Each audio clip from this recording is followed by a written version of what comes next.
Ao longo dos últimos anos, juízes do Supremo Tribunal Federal, STF, e de outras instâncias do Judiciário tiveram participação ativa na definição dos rumos da política nacional. Colocaram atrás das grades quadros partidários importantes e empresários fraudadores de concorrências públicas, e restringiram alguns privilégios como o foro especial para autoridades. A intenção predominante no Judiciário nesse período, na avaliação do cientista político Christian Lynch, professor do Instituto de Estudos Sociais e Políticos da Universidade Estadual do Rio de Janeiro, UERJ, contudo, foi motivada mais por interesses políticos próprios do que pelo desejo de fazer justiça. Para Lynch, principalmente a partir de 2013, quando teve início uma intensa crise de legitimidade de parlamentares e do executivo, um grupo de juízes entendeu que sua missão era promover o avanço civilizacional do país e passou a exercer funções que seriam do Congresso Nacional. Foi o que o cientista social chamou de Revolução Judiciarista, ou Judiciarismo, um movimento com motivações políticas, cuja parte mais visível para a opinião pública é a Operação Lava Jato. Esse é um ciclo da história recente do país que, na avaliação do cientista político, chegou ao fim na quinta-feira, 7/11, com a decisão do Supremo de vetar a prisão em segunda instância, o que resultou na libertação do ex-presidente Luiz Inácio Lula da Silva, PT. Para Lynch, a decisão marca a dissociação definitiva do Supremo com a Lava Jato. Foi um acerto de contas com a operação, que já vinha se esboçando nos últimos 2 anos, como reação à instabilidade política e à politização excessiva do Judiciário, avalia. A decisão do Supremo que beneficiou o ex-presidente representaria ainda um desejo da maioria do tribunal de reequilibrar o balanço entre os poderes. O retorno do Lula ao jogo vinha sendo desejado pela maior parte dos congressistas e ministros do Supremo como condição para o restabelecimento da normalidade política suspensa desde os protestos de 2013. Sinaliza a intenção de dar um basta à instabilidade, impeachment, liminar de ministro do Supremo impedindo posse de ministro de Estado, Polícia Federal prendendo senadores. O tribunal entendeu que é hora de retomar a rotina. Na avaliação do cientista político, seria também um sinal de isolamento do presidente Jair Bolsonaro em relação aos outros poderes. Bolsonaro percebeu que não tem a influência que imaginava ter no Supremo, como já não tem no Congresso. Esse isolamento tem várias causas, mas a principal delas é voluntária. É um executivo que não gosta e não quer fazer política, afirmou. O resultado disso é que os presidentes do Senado e da Câmara vão tocar a pauta legislativa com uma autonomia que não tinham desde o governo Itamar Franco. Christian Lynch nos últimos 15 anos, com a justificativa de efetivar a Constituição, o Judiciário passou a exercer na prática várias atribuições do Legislativo. Isso aconteceu com mais força nos momentos que considerava de paralisia do Congresso, principalmente a partir de 2013. O Judiciário entendeu que cabia a ele promover um avanço civilizacional do país, mesmo que isso extrapolasse suas funções. Foi o que chamei de Revolução Judiciarista. Diante da crise de legitimidade do sistema político a partir de 2013, esse judiciarismo foi considerado uma espécie de remédio contra um legislativo e um executivo julgados inoperantes e corruptos. Nesse sentido, a decisão que beneficiou Lula representou o fim de um ciclo.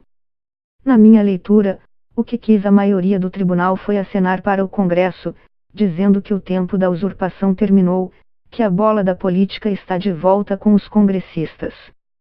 É um processo que começou em janeiro, quando Sérgio Moro abandonou a magistratura para se tornar ministro do governo Bolsonaro.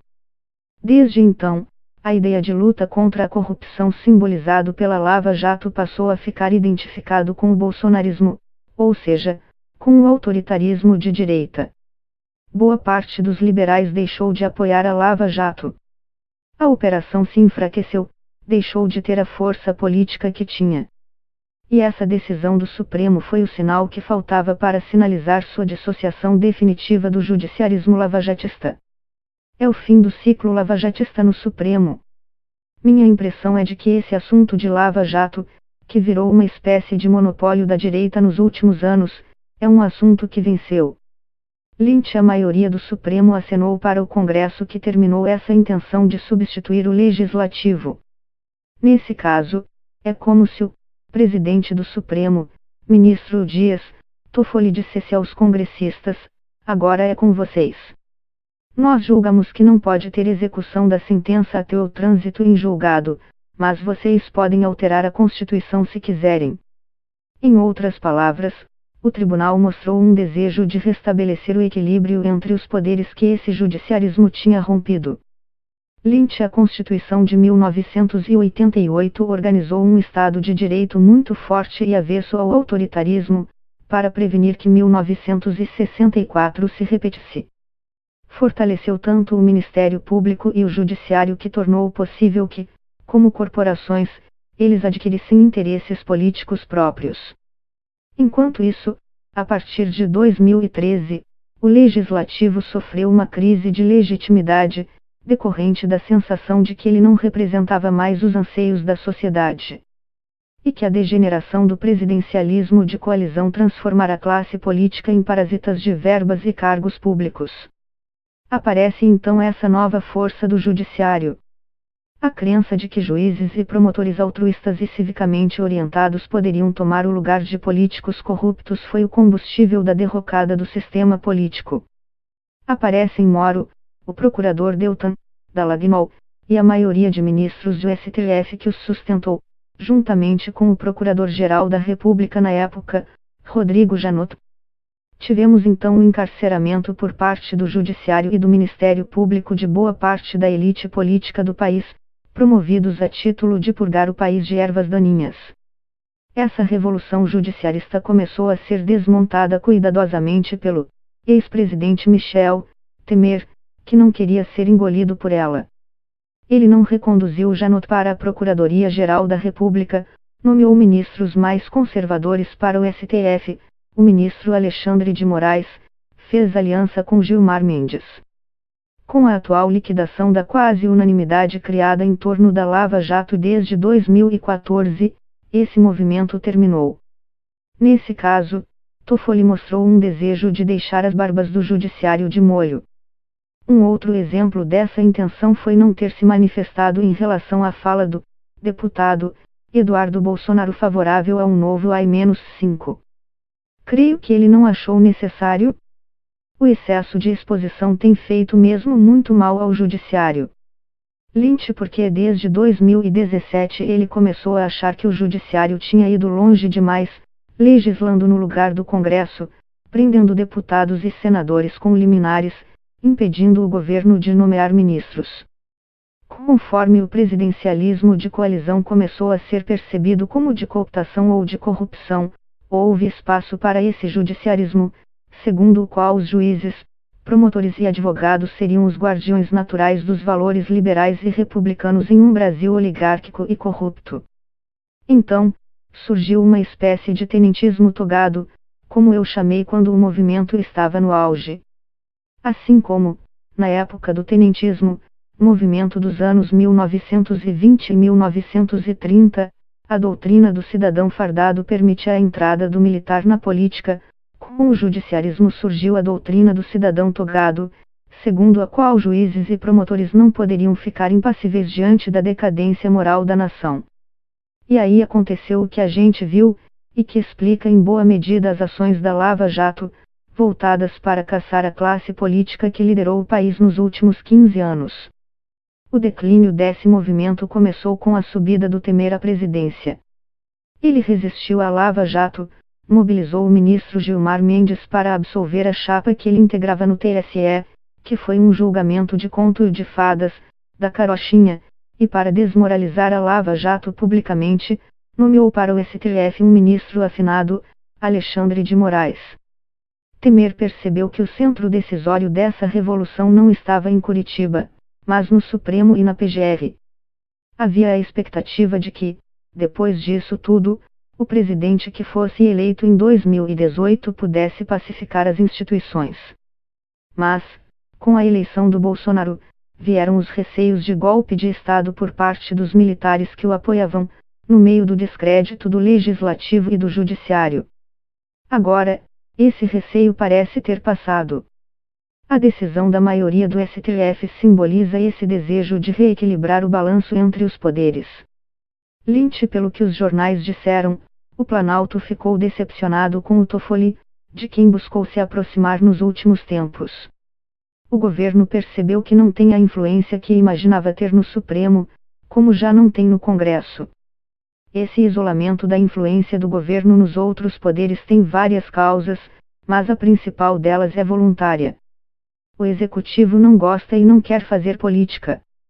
Especialmente aquela parte que compõe o coração do governo, a que eu chamo partido familiar, o presidente, os filhos e agregados. Eles acreditam que a eleição de Bolsonaro foi uma espécie de revolução, e por meio dela o povo brasileiro, que seria essencialmente conservador, teria enfim se livrado dos liberais e dos socialistas que o teriam tiranizado por 30 anos. Nesse esquema, eles não precisariam fazer política, ou seja, negociar com seus adversários. Então, se o governo se recusa a organizar uma coalizão para sustentar a sua agenda no Congresso, tanto melhor. Os presidentes do Senado e da Câmara vão tocar a pauta legislativa com uma autonomia que não tiveram desde o governo Itamar Franco. Lynch, o governo Bolsonaro, representado pelo seu coração, que é esse partido familiar, influenciado por ideias conservadoras radicais, decidiu se isolar de propósito, acreditando que tem ao seu lado o povo e que não tem de ceder 1 milímetro a quem pensar diferente em matéria política. A agenda principal dele não é a política econômica, nem a administrativa. Ela é cultural e tem uma orientação reacionária, porque, aliada ao pentecostalismo, quer a restauração de valores cristãos, uma recristianização da sociedade brasileira. Essa agenda se reflete nos campos da cultura, educação, direitos humanos e relações internacionais. O objetivo dela é interromper o processo de secularização da sociedade por meio de uma guerra cultural. É um programa ideológico bem radical, que impede o governo de se relacionar com os diferentes e o leva a esse isolamento que é em larga medida, como eu disse, voluntário. O presidente manifestou muitas vezes o desejo de não negociar com partidos, e sim com as bancadas temáticas afinadas com seu programa, ligadas à indústria das armas, ao agronegócio e ao pentecostalismo.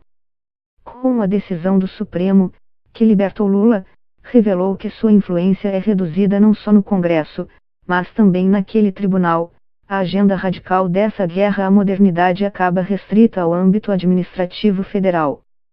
Ele pode nomear pessoas ligadas às lideranças evangélicas para a área de cultura, direitos humanos, educação. Para aumentar sua influência, o núcleo duro do governo teria que se moderar e negociar. Esse sempre foi o desejo da ala militar que o integra. Mas é pedir demais para quem nunca quis saber de pluralismo político. Lynch, sim.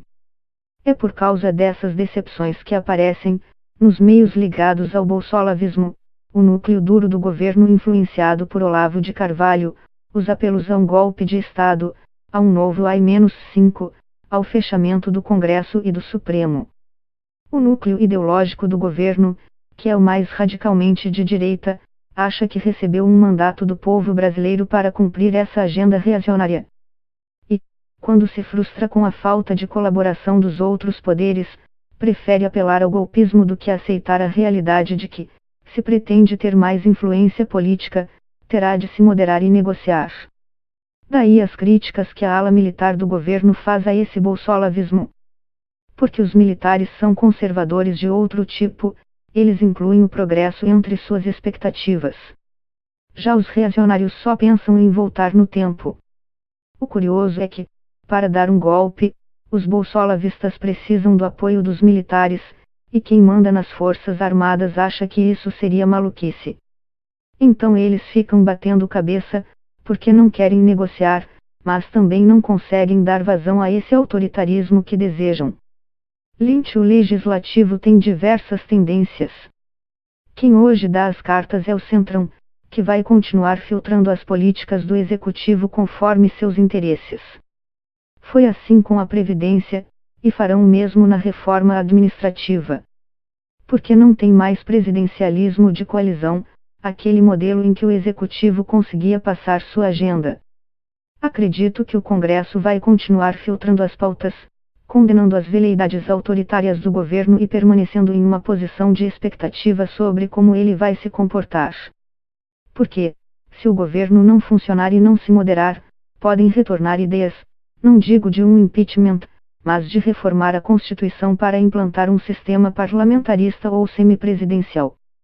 A verdade é que o governo não sabe o que fazer com os polos alternativos de poder, cujo controle lhe escapa. Todos os recursos de que ele lança mão para influenciar sem negociar simplesmente não funcionam. Lynch acha que o retorno do Lula ao jogo vinha sendo desejado pela maior parte dos congressistas e ministros do Supremo como condição para o restabelecimento da normalidade política suspensa desde os protestos de 2013 e as eleições de 2014. Ele sinaliza o desejo de dar um basta à instabilidade, impeachment, liminar de ministro do Supremo impedindo posse de ministro de Estado, Polícia Federal prendendo senadores. Chegou a hora de retomar a rotina, e a volta do Lula faz parte disso. Uma questão é que o núcleo duro do governo, radical, acha que foi eleito para levar adiante a sua revolução conservadora ou reacionária, e deseja tudo, menos um ambiente de normalidade institucional. Eles nasceram da instabilidade, tiveram sua janela de oportunidade aberta pela crise de legitimidade das instituições. Por isso, não acham que podem sobreviver na normalidade democrática. Acreditam que voltar à rotina será uma espécie de contra-revolução. Eles não entendem que o país está farto e que a maioria de seus eleitores queria apenas um conservadorismo que corrigisse os excessos ou desvios dos anos anteriores e, ao mesmo tempo, devolvesse a paz ao país. Em outras palavras, o que a maior parte do eleitorado de Bolsonaro desejava era só um governo conservador, e não essa ideia de refundação reacionária do Estado brasileiro. O problema, lembrando uma frase do historiador e jurista Joaquim Nabuco, é que, sem os radicais, não há revolução. Mas, com eles, depois, não é possível governar. É o dilema com que o governo se debate desde o início. Lynch é reequilibrar o sistema político, e são necessárias duas providências para isso. Primeiro, reequilibrar a relação entre os poderes políticos. Então, o judiciário tem que devolver a autonomia do legislativo e os dois precisam coibir as veleidades autoritárias do executivo. Segundo, é preciso restabelecer o equilíbrio ideológico e partidário, o que seria impossível sem a volta do Lula à cena política. Acho que foi esse o raciocínio que as lideranças moderadas do Congresso e do Judiciário fizeram nos últimos tempos, depois de tanto atropelo. Lynch Lula está acima de tudo preocupado em limpar o nome do seu partido, que saiu enlameado dos acontecimentos dos últimos anos. Vai fazer o que sempre fez quando esteve na oposição, garantir sua hegemonia como líder da esquerda, correr o país para manter sua popularidade com líderes de esquerda, fazer cara feia para as elites nos palanques públicos, e depois barganhar com elas no âmbito privado. Ao mesmo tempo, vai denunciar a política econômica como prejudicial aos trabalhadores e explorar o desgaste natural do governo. Mas, desta vez, há um elemento de imprevisibilidade bem maior. Não se sabe se ele vai recuperar os direitos políticos, ou qual será o resultado dos julgamentos em que ele é réu.